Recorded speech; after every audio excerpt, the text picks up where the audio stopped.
तो hello friends, आज से हम लोग स्टार्ट करने वाला है क्वेश्चन आंसर इकोनॉमिक्स ऑनर्स जिसका है। ठीक है, तो इकोनॉमिक्स ऑनर्स में सबसे पहले मैं बता देता हूँ, दो पेपर आते हैं, एक मनी एंड बैंकिंग से और एक माइक्रो इकोनॉमिक्स से।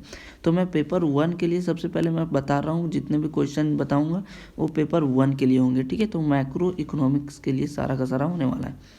तो चलिए हम लोग जल्दी से स्टार्ट करते हैं वीडियो को। और अभी तक आप चैनल को सब्सक्राइब नहीं किए तो जल्दी से चैनल को सब्सक्राइब कर लीजिए, बेल नोटिफिकेशन को ऑन कर लीजिए, क्योंकि भाई मैं रेगुलर अपलोड करने वाला हूँ कुछ क्वेश्चन आंसर। आप लोग को काफ़ी ज़्यादा मदद मिलेगी एग्ज़ाम में। और एग्ज़ाम आने ही वाला, एग्ज़ाम डेट के लिए मैं बता दूंगा कितने तारीख को आएगा। ठीक है, और दोस्तों थोड़ा सा वीडियो लंबा हो सकती है, क्योंकि भाई क्वेश्चन का जो आंसर होता है ये काफ़ी ज़्यादा लंबे होते हैं, क्योंकि भाई डिटेल में आपको आंसर देना होता है, तो थोड़े से वीडियो लंबे हो सकते हैं। तो आप कहीं पे अगर खड़े होकर देख रहे हो या फिर ऐसे जगह हल्ला वल्ला हो रहा है, तो आप एक जगह रूम में बैठ लें और कॉपी किताब लेके बैठ जाए, कॉपी उसमें नोट्स बनाएं, तो काफ़ी ज़्यादा बेनिफिट मिलेगा एग्ज़ाम में। ठीक है, एग्ज़ाम में आप 100% पास कर जाओगे, जितने भी मैं आंसर आप लोगों को क्वेश्चन बताऊँगा। तो चलिए मैं स्टार्ट करता हूँ। सबसे पहले अर्थव्यवस्था की केंद्रीय समस्याएं क्या है, ये हम लोग जानेंगे फर्स्ट प्रश्न में। अर्थव्यवस्था की केंद्रीय समस्याएं क्या है। अर्थव्यवस्था से तात्पर्य उस वैधानिक तथा संस्थागत ढांचे से है जिसके अंतर्गत किसी देश की आर्थिक क्रियाओं का संचालन किया जाता है। यानी कि अर्थव्यवस्था का तात्पर्य उस वैधानिक संस्थागत ढांचे से है जिसमें देश का आर्थिक जो पैसा होता है उसको देखभाल जो करता है, संचालन करता है, बस उसी का पहला तात्पर्य अर्थव्यवस्था का है। ठीक है, अन्य शब्दों में अर्थव्यवस्था से तात्पर्य उस वैधानिक तथा संस्थागत प्रणाली से है जिसके द्वारा मनुष्य अपने आजीविका का अर्जन करते हैं तथा अपनी आवश्यकता की संतुष्टि करते हैं।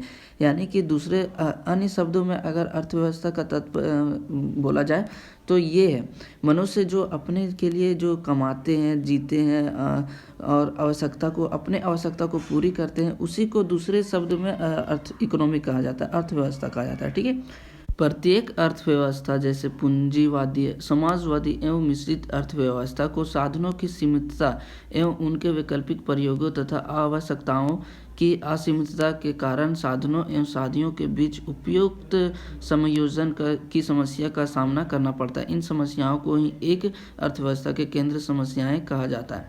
यानी कि कुछ कुछ चीज़ें ना सीमित होती है और कुछ चीज़ें असीमित होती है, तो उसको ना एडजस्ट करने में, जैसे सीमित चीज़ तो एडजस्ट करना, असीमित चीज़ एडजस्ट करना, अर्थशास्त्रियों को थोड़ा सा प्रॉब्लम आती है। तो वही बताया गया, इन समस्याओं को ही एक अर्थव्यवस्था के केंद्र समस्याएं कहा जाता है। यही समस्या जो है उसको केंद्र समस्या भी कहा जाता है। प्रत्येक अर्थव्यवस्था को निम्नलिखित 3 केंद्रीय समस्याओं का सामना करना पड़ता है। जितने भी समस्याएं अर्थशास्त्र में, वो कितने, टोटल 3 है। तो 3 हम लोग जानेंगे कौन से वो आखिर में।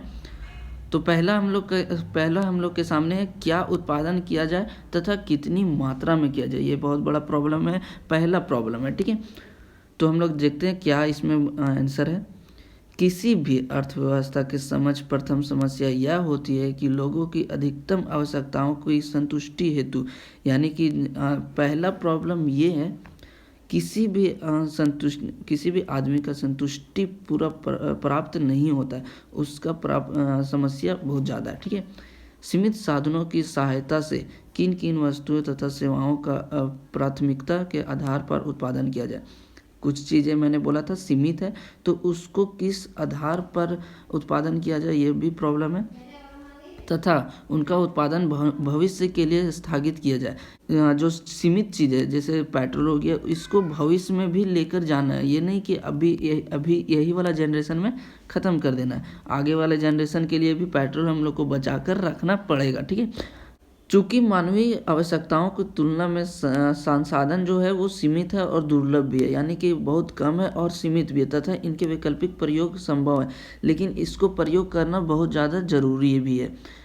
एक तो कम है, एक तो दुर्लभ है, मतलब बहुत कम है, और उसको यूज़ भी करना बहुत ज़रूरी है, और दूसरे भविष्य को भी, मतलब जैसे मैं अपने ही जनरेशन में हम लोग ख़त्म नहीं कर सकते, दूसरे जनरेशन को भी सौंपना है। जैसे पेट्रोल हो गया, हम लोग अपने ही जनरेशन में ख़त्म नहीं कर सकते, अगले जनरेशन में भी हम लोग को देना है। अतः साधनों के कुशल आवंटन एवं चुनाव का समस्या उत्पन्न होती है। ऐसे में साधनों के जो कुशल आवंटन है वो समस्या आती है चुनाव में, कि कौन से चीज़ें चुनाव करूं या फिर नहीं करूं। तो आगे हम लोग पढ़ते हैं। अब सवाल उठता है क्या उत्पादन किया जाए। इस संबंध में अनेक विकल्प हो सकते हैं। क्या उत्पादन किया जाए, इस संबंध में अनेक विकल्प हो सकते हैं, बहुत सारे विकल्प हो सकते हैं। दिए हुए साधन के दो प्रकार की वस्तुओं का उत्पादन किया जा सकता है। यानी कि क्या उत्पादन किया जाए, तो दो प्रकार का ही वस्तुएं हैं जिसका उत्पादन किया जा सकता है। एक पहला है उपभोक्त वस्तुएं और तथा पूंजीगत वस्तुएं। अब उपभोक्त वस्तुएं में क्या आता है, पूंजीगत वस्तुएं में क्या आता है, ये मैं आप लोग को बताता हूँ। ठीक है, यह निर्णय लेना होता है कि कौन सी उपभोक्त वस्तुएं, जैसे कि कपड़ा हो गया, चीनी हो गया, अनाज हो गया आदि हो गया, कौन सी पूंजीगत वस्तुएं जैसे मशीन हो गया, ट्रैक्टर हो गया, ये सब जितने भी हैं सारे के उत्पादन किए जाएँ। इसी प्रकार बहुत और भी हैं।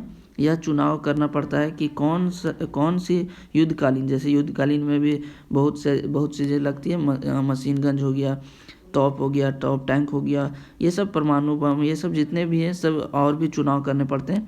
लेकिन दो मेन है, क्या, उपभोक्ता वस्तुएं और एक पूंजीगत वस्तुएं, दो मेन है। ठीक है, और बाकी सब प्राइमरी सेकेंडरी में रख सकते हो आप लोग। जब एक अर्थव्यवस्था यह निर्णय कर लेती है कि कौन सी वस्तुएं अथवा सेवाओं का उत्पादन करना है, तो उसे यह भी निर्णय लेना है कि कौन वस्तुएं का कितनी मात्रा में उत्पादन किया जाए। अब निर्णय तो हो गया कौन सी वस्तुएं उत्पादन किया जाए, लेकिन अब एक सवाल उठता है कि कितनी मात्रा में किया जाए उसे उत्पादन। ठीक है, यह निर्णय लेना होता है कि उपभोक्ता वस्तुएं कितने उत्पादन किया जाए तथा पूंजीगत वस्तुएं के कितने उत्पादन किया जाए। यानी कि जो उपभोक्ता वस्तुएं हैं वो कितनी मात्रा में उत्पादन किया जाए और पूंजीगत वस्तुएं कितनी मात्रा में उत्पादन किया जाए। ये बहुत बड़ी समस्या, प्रॉब्लम सेकेंड क्रिएट करती है। ठीक है, अब दूसरा क्या प्रॉब्लम है, उत्पादन किस प्रकार किए जाए, उत्पादन किस प्रकार किए जाए, ये भी बहुत ज़्यादा प्रॉब्लम है। अर्थव्यवस्था की दूसरी प्रमुख समस्या होती है कि पूर्व निर्धारित वस्तुएं तथा सेवाओं का उत्पादन किस प्रकार किया जाए। यानी कि किस प्रकार मतलब किस टेक्निक से किया जाए या फिर किस टेक्नोलॉजी से किया जाए, ये सब बहुत ज़्यादा प्रॉब्लम देती है। अर्थात किन संयोगों के साथ तथा उत्पादन की किन विधियों के प्रयोग में लाते हुए उसे उत्पादन किया जाए। वही मैंने बताया था, जो टेक्नोलॉजी के साथ उत्पादन किया जाए, किस टेक्नोलॉजी को यूज़ किया जाए। वास्तव में यह उत्पादन की तकनीक के चुनाव का समस्या है। ये इसी को क्या बोला जाता है, तकनीक के चुनाव की समस्या। इस समस्या का संबंध साधनों के कुशल आवंटन से है। यह प्रति इकाई न्यूनतम लागत तथा अर्थव्यवस्था में समग्र उत्पादन तथा उत्पादकता में वृद्धि से संबंधित है। उत्पादन की तकनीक दो प्रकार की होती है। अब हम लोग देखेंगे उत्पादन की तकनीक जो होती है वो दो प्रकार की होती है। कौन से होते हैं, ये पहला होता है श्रम प्रदान तकनीक और दूसरा पूंजी प्रदान तकनीक। श्रम मतलब होता है लेबर और पूंजी मतलब होता है कैपिटल, मतलब पैसा लगाना। किसी भी, जैसे कि आप कोई फैक्ट्री, पहले ज़माने के फैक्ट्री जो होते थे वो उसमें लेबर ज़्यादा होते थे, और अब के जो फैक्ट्री होते हैं वो पूंजी मतलब कैपिटल, उसमें पैसा ज़्यादा लगाया जाता है।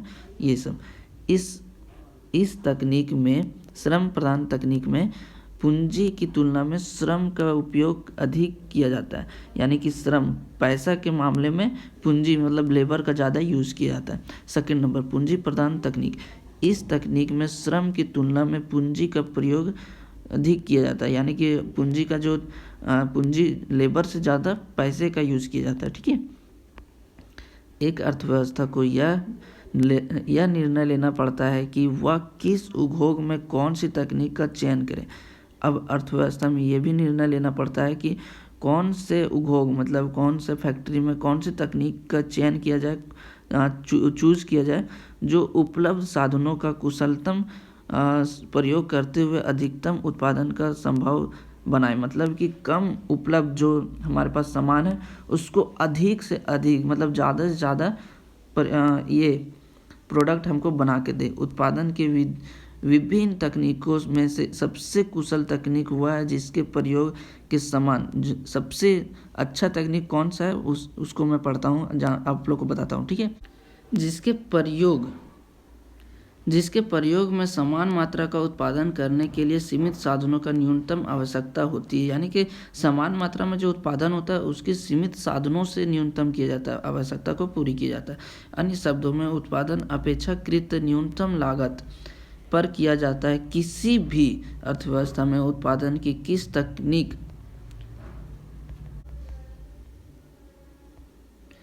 तकनीक को अपनाया जाए, यह साधनों के उपलब्धता तथा उसके अपेक्षित मूल्यों पर निर्भर करता है, यानी कि प्राइस पर निर्भर करता है। ठीक है,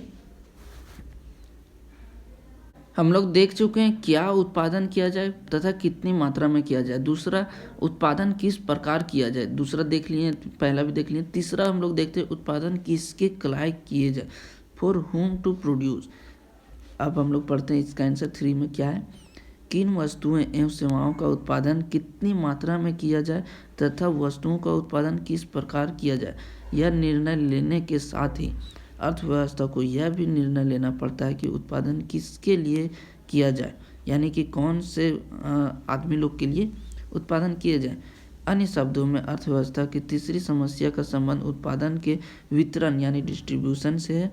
किसी भी अर्थव्यवस्था में उत्पादन का मूल्य, यानी कि जो उत्पादन का मूल्य होता है वो आय के मूल्य के समान होता है, यानी कि जो आय होता है, इनकम होता है, उसके बराबर ही होता है। ठीक है, अतः उत्पादन के वितरण की समस्या का अभिप्राय आय के वितरण की समस्या है, यानी कि उसी को क्या बोला जाता है, आय के वितरण की समस्या।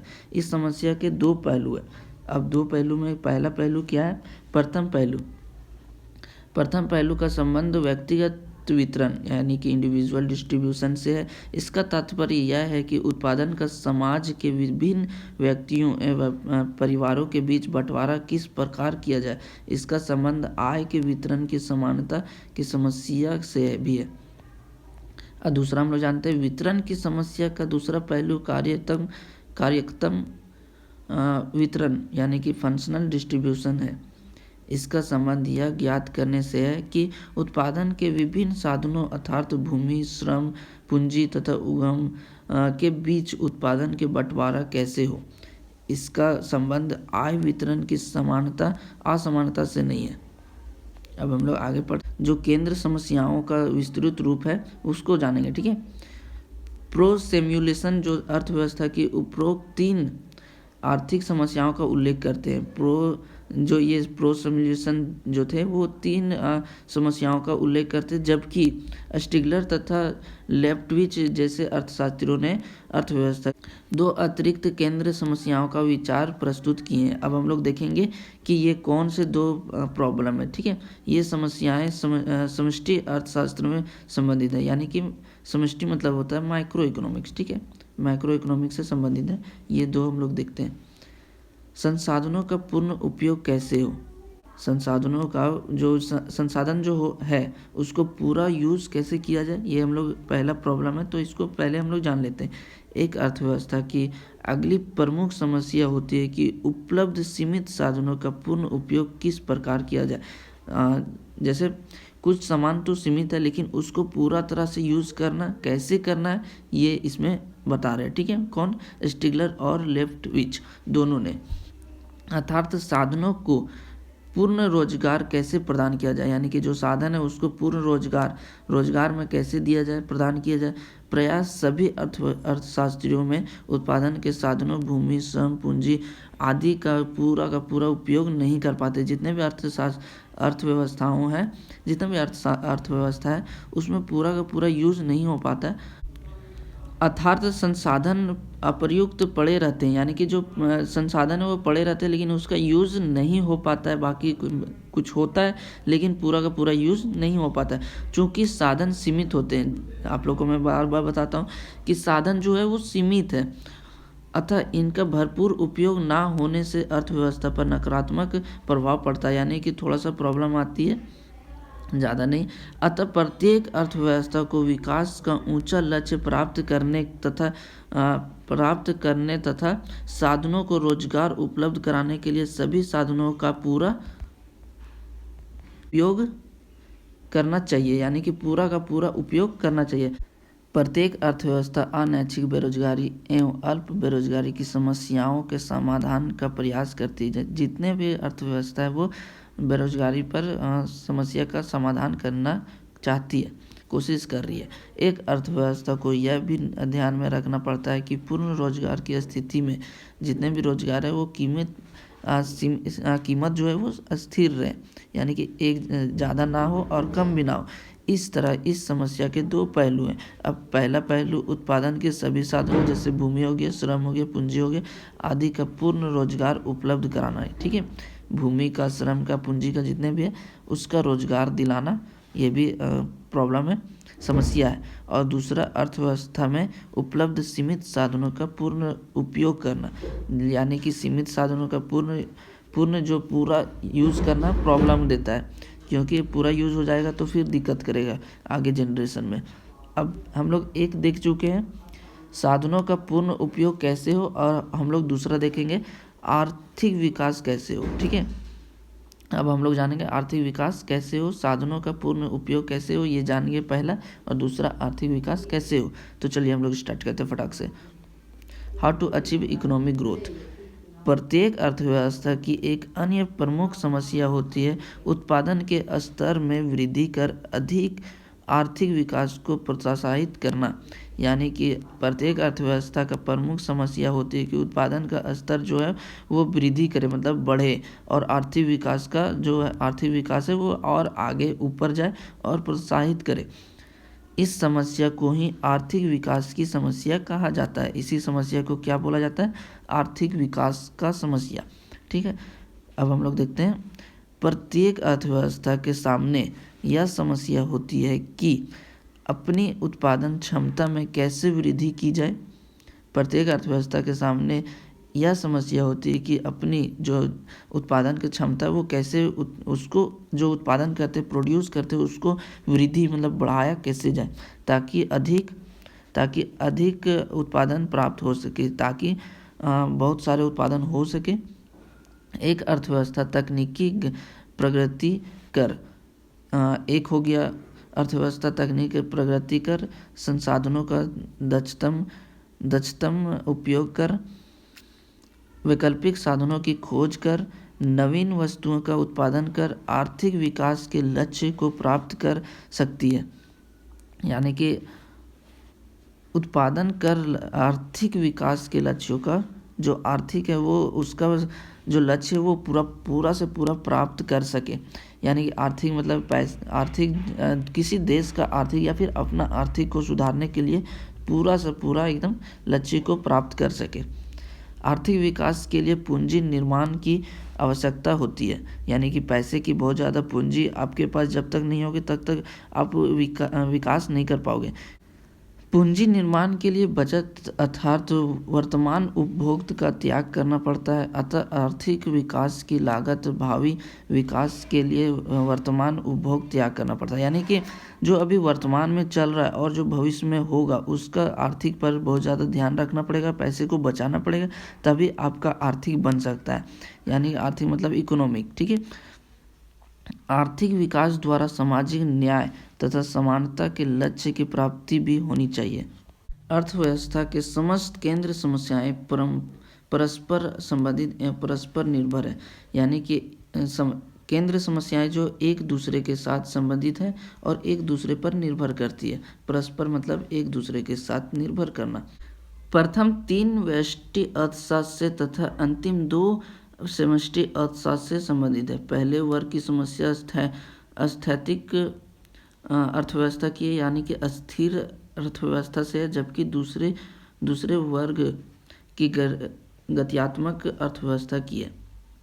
गत्यात्मक मतलब गतिशील। वे साधनों की दुर्लभ और लक्ष्यों की अधिकता की मूल्य समस्या से उत्पन्न होती है। वे साधनों की दुर्लभ और लक्ष्यों की अधिकता की मूल्य समस्या में उस समस्या से उत्पन्न होती है जो साधनों को चुनाव की समस्या की ओर ले जाती। इन सभी समस्याओं का हल कीमत तंत्र है। यानी कि कीमत, पैसे, ये सब कितने पैसे में रखा जाए, कौन फैक्ट्री को कितने पैसे मतलब कौन सा प्रोडक्ट को कितने दाम पे रखा जाए, ये तंत्र समस्या का हल है। ठीक, तो दोस्तों इस वीडियो में हम लोग देखे अर्थव्यवस्था की केंद्र समस्याएं 3 प्रकार की होती है। पहला, क्या उत्पादन किया जाए तथा कितनी मात्रा में किया जाए, और दूसरा, उत्पादन किस प्रकार किया जाए, और तीसरा हम लोग देखें उत्पादन किसके क्लाय किए जाए। अगर आप चाहते हैं कि और मैं वीडियो बनाऊं क्वेश्चन आंसर के साथ, तो आप लोग कमेंट में ज़रूर बताएं और चैनल को प्लीज़ सब्सक्राइब कर लीजिए, बेल नोटिफिकेशन को ऑन कर लीजिए। काफ़ी ज़्यादा मेहनत करनी पड़ती है, क्वेश्चन आंसर ढूंढ कर लाना पड़ता है आप लोग के लिए, और काफ़ी ज़्यादा आप लोग के लिए मैं पढ़ाता हूँ, मेहनत करता हूँ। अभी आप मेहनत करो, अपने नोट्स बनाओ और आगे बढ़ो, ठीक है। एग्ज़ाम कभी भी हो सकता है, क्योंकि भाई अगले महीने में हो सकता है, शायद मैं आप लोग को टाइम बता दूंगा कब होगा और नहीं होगा। तो चैनल को सब्सक्राइब कर लीजिए और शेयर भी कर दीजिए अपने फ्रेंड्स लोग को। Thank you so much.